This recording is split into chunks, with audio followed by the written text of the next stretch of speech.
All right, so here's the worked out solutions for 1, 2, and 3 of the static equilibrium. I'm going to do number 1 first, then number 3. We'll come back to number 2. So, number 1, we have this sign being held. There's going to be a hinge right here. Right, so if you're not sure about the hinge, that's where that would be. And it can rotate back and forth around that hinge with the cable holding it up and the sign at the very end. Right. So, switch over to our whiteboard. And your first step, of course, as always, is to draw your free body diagram, right, with all those forces on it. So in this case, we have our sign. So I'm going to do the best that I can here. We have our sign. We're going to have a weight out here equal to 215 newtons. We have a tension that is located right here from the rope. And we have the weight of the sign itself, or the rod holding it. So we can call that weight 1. Call this one weight 2.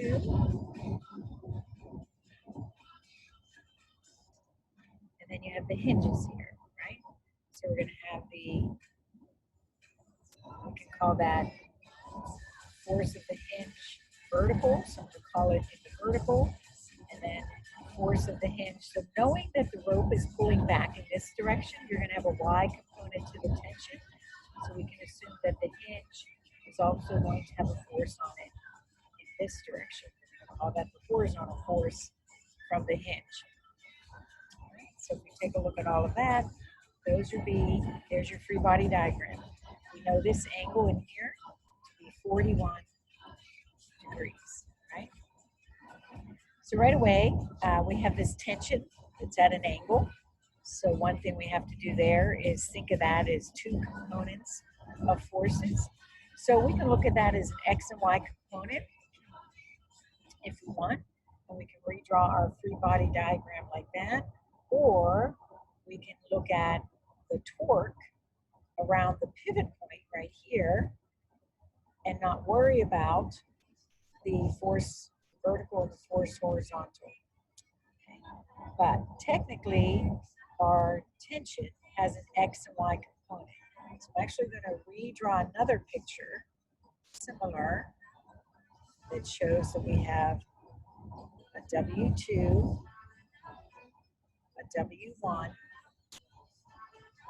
force vertical of the hinge, force horizontal of the hinge, and this tension that's here is going to have a vertical component, tension in the Y, and it's going to have an X component, tension in the X, right? So those would be all your forces that you could have, right? So those are two different diagrams of how we want to think about this. We think about our equations. Space here, we have summation of forces in the X equals 0. Summation of forces in the Y equals 0. Summation of torques equals 0. So up, oops, sorry.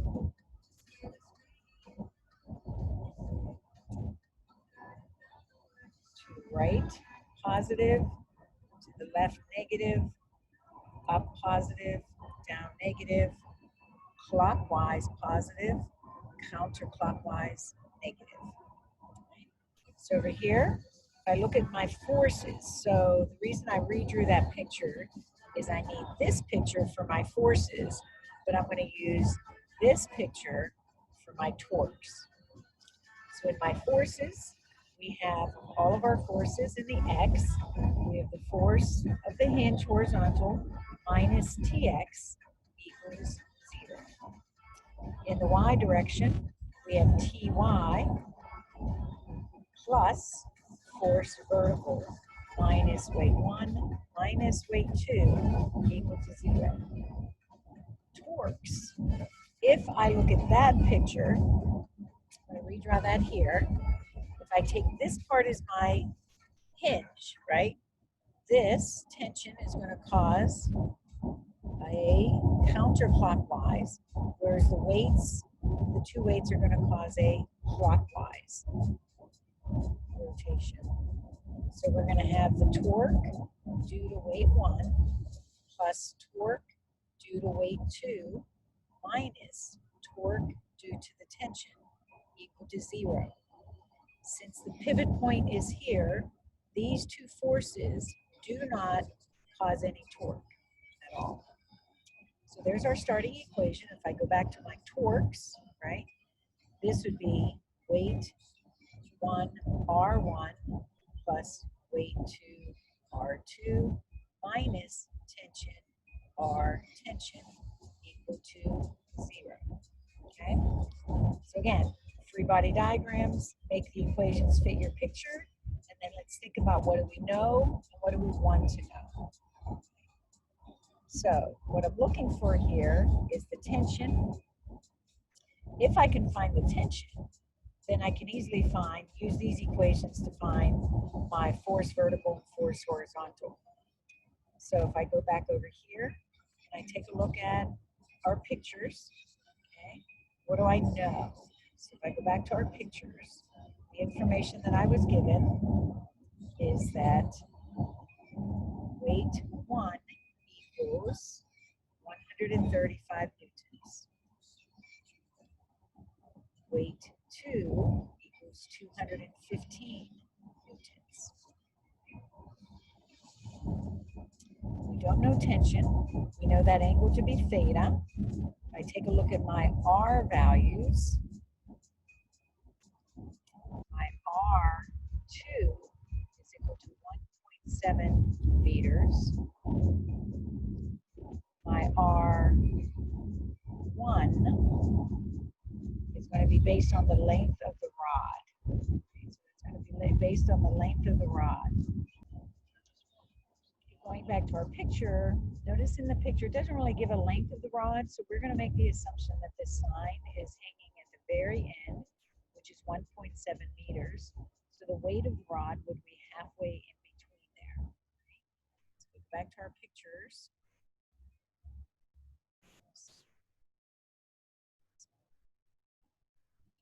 Then R1 would be 1/2 of the 1.7 meters.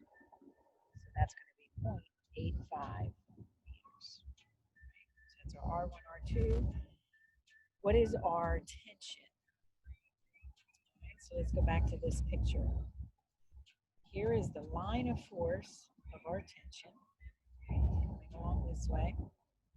That's the line of force. So perpendicular to that line would be this. This line right here. That's your RT. So we're going to go off to the side, draw a little triangle, right? That's what my triangle looks like. This horizontal line, right? We know this here to be 1.35. So that's what was given for where the rope is attached. And we're looking for this side, RT, we know this to be 41 degrees. So the R is using the sine function. So the sine of 41 degrees is equal to RT over 1.35 meters. So 1.35 meters times the sine 41 degrees equals RT. So we can plug that into there. So if I come over to here, that's my RT equals 1.35 sine 41 degrees. So rearranging this equation to get the T by itself, okay, we can look at this as W1 R1 plus W2 R2 equals T RT. Divide both sides by RT. W1 R1 plus W2 R2 divided by RT is equal to tension. So plugging that in, you get W1, 135 newtons times 0.85 meters plus 215 newtons times 1.7 meters divided by 1.35 sine 41 degrees equals your tension. So I get that tension to be 542.2 newtons equals tension. So now we're going to use that to come back over here to find our x and y components of those. So if we go back up to this picture, what we do know is Tx, so looking at our T value, right? That gives us that whole view. But if we look up here at our T, T is going like this. This would be your Tx, and this is your Ty. So Tx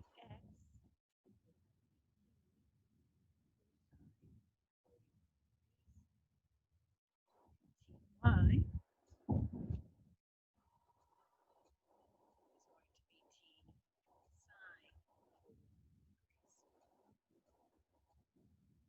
Sorry for how messy this is. I'm actually traveling in the car, bouncing around.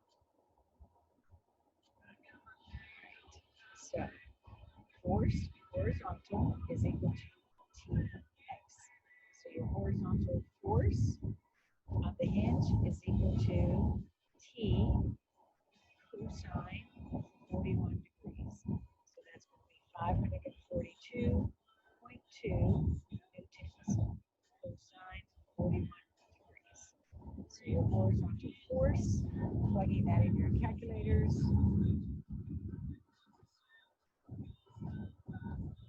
get that to be 409 newtons. Over here, make some more space and kind of bring that down here. You want your vertical force, so your vertical force on your hinge is equal to W2 plus W1 minus Ty. So that's going to be 215 newtons plus 135 newtons minus your 542.2 sine 41 degrees. So your force in the vertical is out to be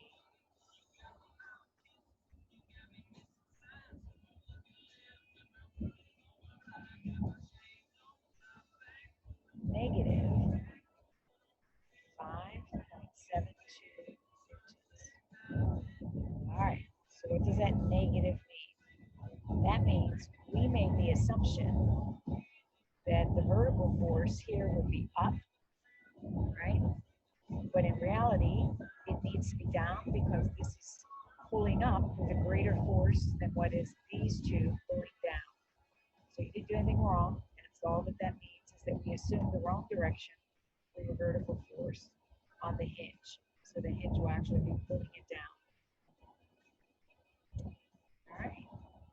So there's that total problem, the solution.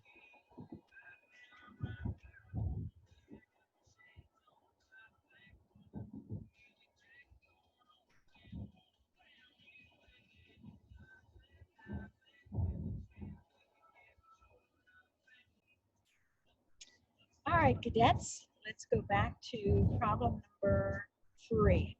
So the next one I want to work on is problem number 3. Very practical question, right? You guys are holding a tray. You will feel forces at the tip of your fingers, at your thumb, like that, if that's where your hand is located. So what would that free body diagram look like? And we want to find the force on the tray being held parallel. Find the force T exerted by the thumb and the force exerted by the fingers, F. Right? So getting back to our whiteboard, here we go. slide further up here to get to a new problem. All right, so this is number 3. Okay, I'm going to.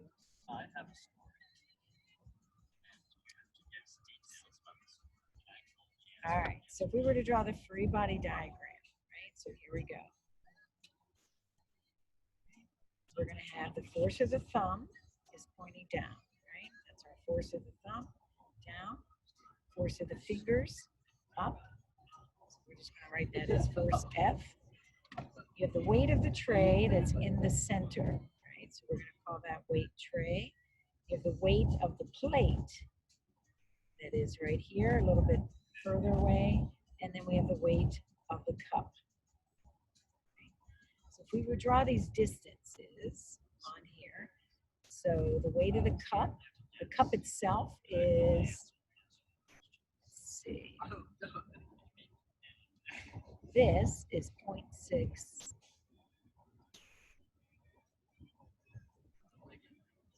centimeters, right? So very close to the end. Let's see, the fingers, do I have that distance? This is 38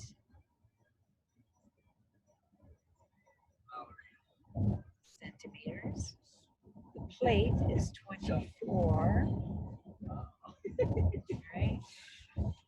24 centimeters. The tray would be in the center of gravity. So that is going to be, it's altogether 40, right? So that's going to be 20 centimeters for the weight of the tray. So we're going to let this be, this comes in at 0.6. So those are all measured from the end, right? So all of these should be minus 0.6. So if we take the pivot point to be around the thumb, so you can do this problem a couple ways. You can do a pivot point here and a pivot point there. Doesn't matter. So I'm going to take our pivot point to be right here where the thumb is. Okay. So our pivot point is going to be where the thumb. So that thumb force is not going to be part of our torque equation. So again, I'll choose that because then that leaves us our F in our torque equation. So if we write down our equations, scroll down here to write our equations. If we do summation of forces in the X, right? Even though we don't have any forces, I know that's the case, but I'm just going to keep my brain thinking that way, right? Summation of forces in the Y equals 0. Summation of torques equals 0. Up positive, down negative, clockwise positive, counterclockwise negative. Looking at your picture, you have the only upward force is the force of your fingers minus the thumb, minus weight of the tray, minus weight of the plate, minus weight of the cup. If I take my pivot at the thumb, that's where my pivot is, then my torques all going clockwise is going to be my torque due to the weight of the thumb minus my torque due to the weight of the plate minus my torque due to the weight of the cup plus, sorry, those are all clockwise. These should all be plus, right? Minus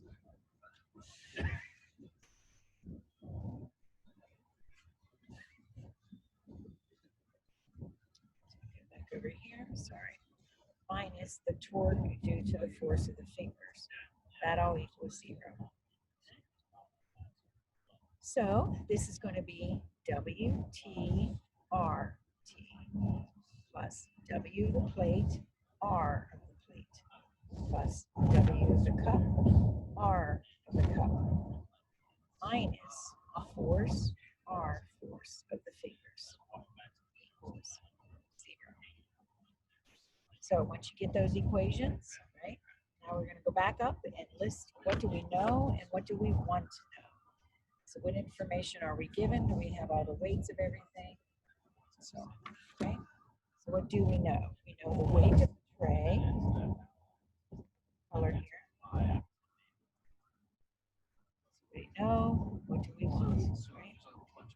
So weight of the tray equals, I think it was given to you 200 kilograms, right? So let's go back and take a look at this.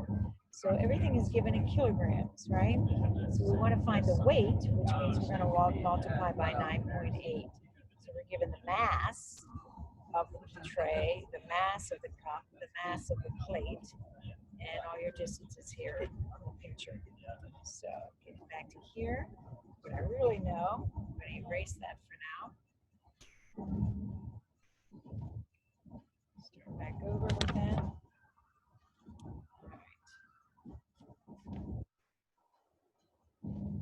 So we know that the mass of the tray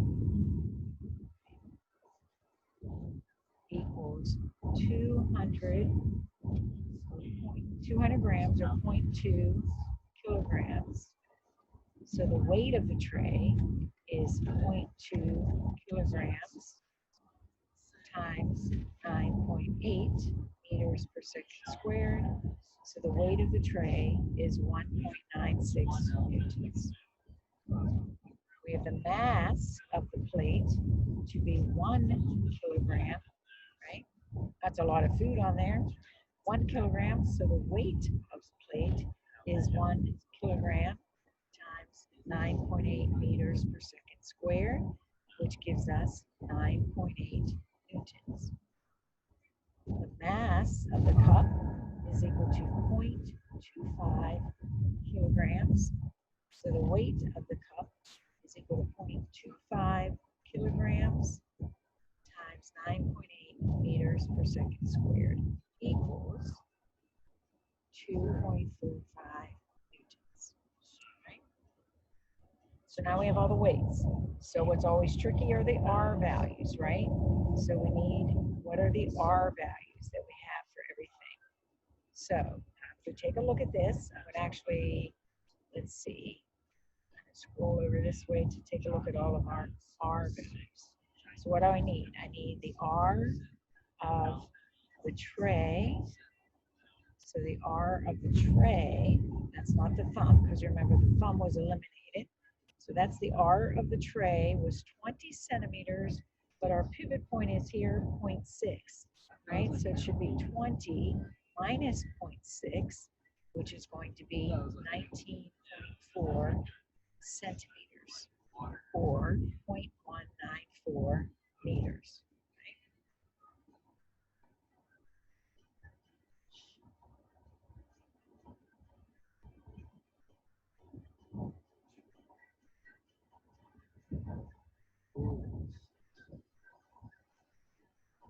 Looking at that right? I don't think it's 0.6. I apologize. Go back and look at this. It's 6 centimeters. That was 10 centimeters. Where that is. All right, so I wrote that as 0.6. My apologies. That's not 0.6. That is just 6 centimeters. And this was 10 centimeters.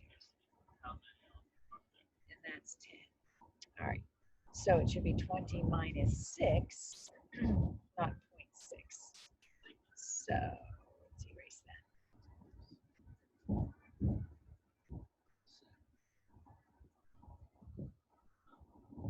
So 20 minus 6 equals 14 centimeters or 0.14 meters, right? And then we need the R of the plate is next, which will be, the plate is at 24 centimeters minus the 6 centimeters, gives us 18 centimeters or 0.18 meters. What is the R of the cup, right? So take a look at the cup.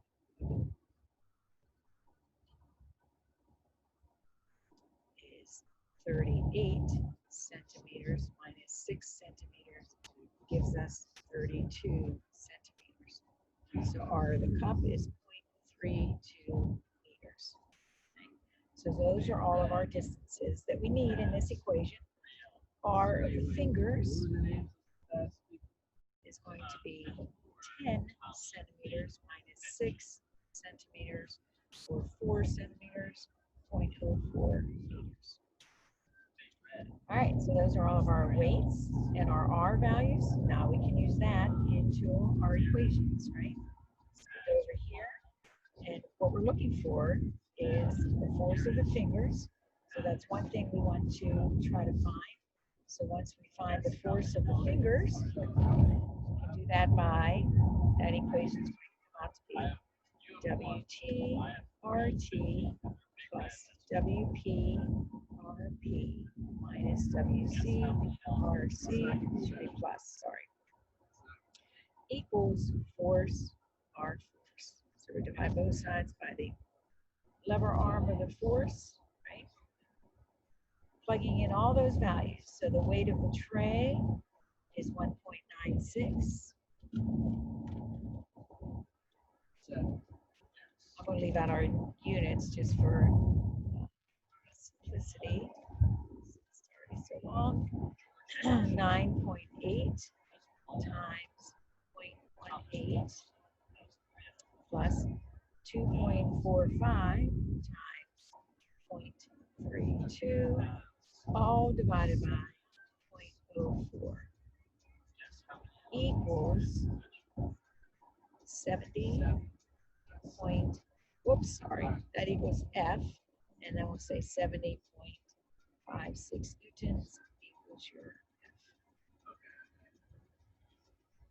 Now that we know F, we can come over here and solve for then the force of the thumb, right? So the force of the thumb, F minus WT minus WP minus WC equals T.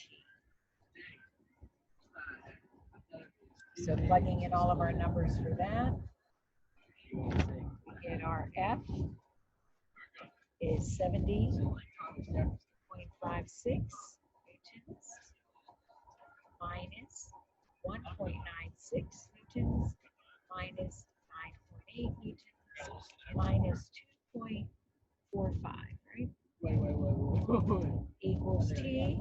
So I get the force that your thumb has to put on is 56.35 newtons equals T. All right. So again, looking at that, same process, right? We draw a picture, list what our equation, summation of forces. We choose a pivot point to eliminate one of the forces that isn't known so that it's not showing up into this equation. Set up our torque equation, our force equations, list what we know. Be careful to pick our R values to be the perpendicular distance from the pivot point. Finding all of those distances, we plug those in, right? Solve. So that's it. Consistency on how we are solving the problems and what physically everything needs. So I'm going to make a separate video on number 3 because this one has already become very long. So hopefully that helped. All right, actually I decided we're just going to put it all on one video. So here is number 2. Did I call this one number 2? Nope, yep, number 3, good. All right, losing my mind. All right, so here's number 2 on that sheet. So we'll blow this up again.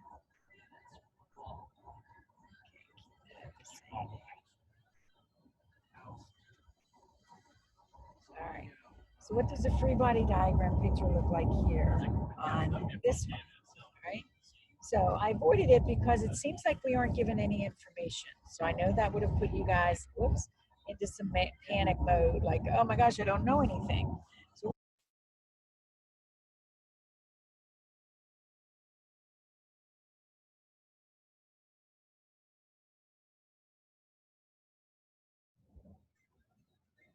all right, sorry about that. My computer cut out for a moment. All right, so if we take a look at number 3, it looks like we are not seeing anything there, that we aren't given enough information. But let's draw the free body diagram. I'll let the math help us. So we're looking for what is the coefficient of friction, static friction. So that means we are definitely going to have to go to a throwback equation, which is the force of friction equals mu times your normal force, right? So just bringing that up again. does our picture look like here? We have this ladder leaning against the wall, right? Which is one of the problems we had in the past. Here's our wall, here's our ladder. All right, so what are the forces that we're going to have there? We have the force of the wall acting across, right? With the weight of the ladder acting down. We have the ground pushing up, so we have the normal force of the ground. And we have the force of friction. The ladder wants to slide out, so friction is going to push it forward, right? So then here we have the force of friction right here. All right, so looking at that, right? We know we want the coefficient of friction, right? So we want the force of friction to show up somewhere into our equation. But we don't know any of these, so I'm still going to choose to make my pivot point here, right? So that in my torque equation, I might be able to solve for these two if I knew any information. All right, so let's go back to, there's our picture. That's all that we know. We do know that the length of the ladder, right? So that's going to be our pivot point. The length of the ladder is L. So we're going to treat that as like it's a known value. So here's L, right? Here's my line of force of the force of the wall. So my R of the wall is going to be this distance right here. So if this angle is theta, this angle is theta. So RW is going to be in the sine function. So the sine of theta is equal to RW divided by L. So L sine theta equals RW. Where weight acts is going to be 1/2 L. We have the line of force of weight. So the R of the weight is this distance, right? So that's our Greek letter theta. So we would use the cosine of theta equals RW divided by 1/2 L. So 1/2 L cosine theta is equal to RW. So even though I don't have numerical values for those are the equations that I would write for our R values. Coming back to our summation of forces. Summation of forces in the X equals MAX. So you're going to have force of friction minus force W equals 0. So force of friction equals the force W. Okay. Summation of forces in the Y equals MAY. So we will have force normal minus W equals MAY. Force normal minus W equals MAY. Summation of torques equals 0. So around the ground, you're going to have W for torque of the weight of the ladder minus torque due to the force of the wall equals 0. So the weight of the ladder times R of that W minus force of the wall, R force of the wall. So we're going to call this, instead of RW, because that's what that was, R force W. All right, so that means W, RW equals force of the wall, R force of the wall. So there's our equations. Ultimately, we need to get to force of friction equals U times the normal force, right? So here's our normal force, and here's the force of friction. Oops. Flashback, that's 0. So your normal force equals W. So can we get W in terms of our normal force, W over here? So here's what we have to work with. U is going to be force of friction over the force of normal. So that's what we know, right? So here we have these two forces, right? The W, RW, and force W, RF. We're not getting anywhere here, right? But let's substitute those in because W equals force normal. So here we can say force normal times RW equals plugging that one into there and plugging this one into FW. So then on this side, we would have force of friction equals force of friction times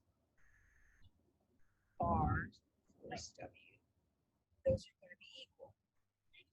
So what is force of friction divided by that? So if I divide both sides, so here's a little math trick. I want to get that equation to look like this equation, right?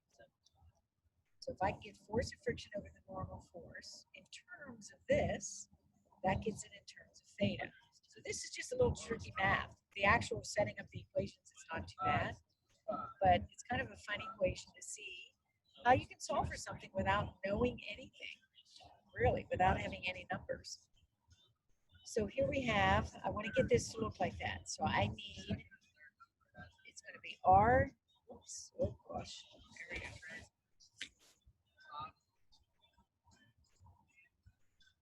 So what's going on here? All right, so what we have here is RW divided by R force W equals force of friction divided by our normal force. So that means mu equals RW divided by R force W. Well, we do have things for those, right? So mu equals, so now we're going to take that information and bring it down here. What is RW?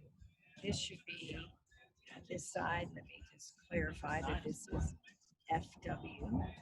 This one is RW. Right? Yes. Okay, all right, so now we have RW, which is 1/2 L cosine theta all over, right?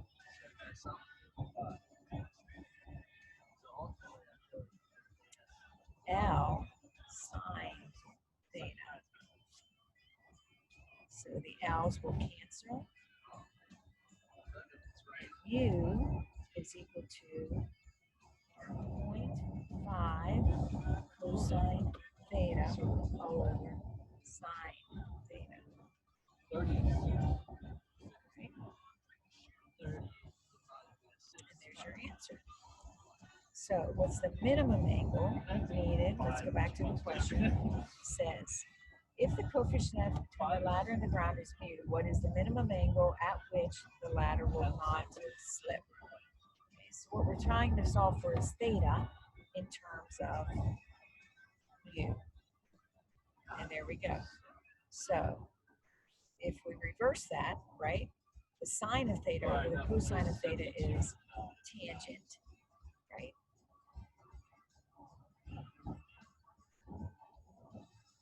So 1 over mu equals 1 over 0.5 cosine theta over sine theta, right? Which gives you 1 divided by 0.5 times sine theta over cosine theta, which is the tangent of theta. So 1 over mu equals 1 divided by 1/2 is 2. 2 tangent theta. So mu equals 1 over 2 tangent theta.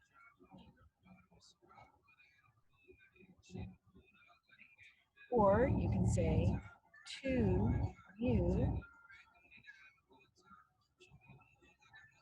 We'll just finish it with that. That's a good enough answer to say mu and tangent and theta are related to each other. All right, all very, very good problems, gentlemen. So there you go. All right, good luck. Work through those problems again. Don't worry about the math, that's the algebra. That just comes with more and more practice. What I'm looking for in each of these problems is that you can draw me a picture and make the equations fit your picture. Choose a pivot point and make those equations fit the picture. Solve for the R values. All right, good luck.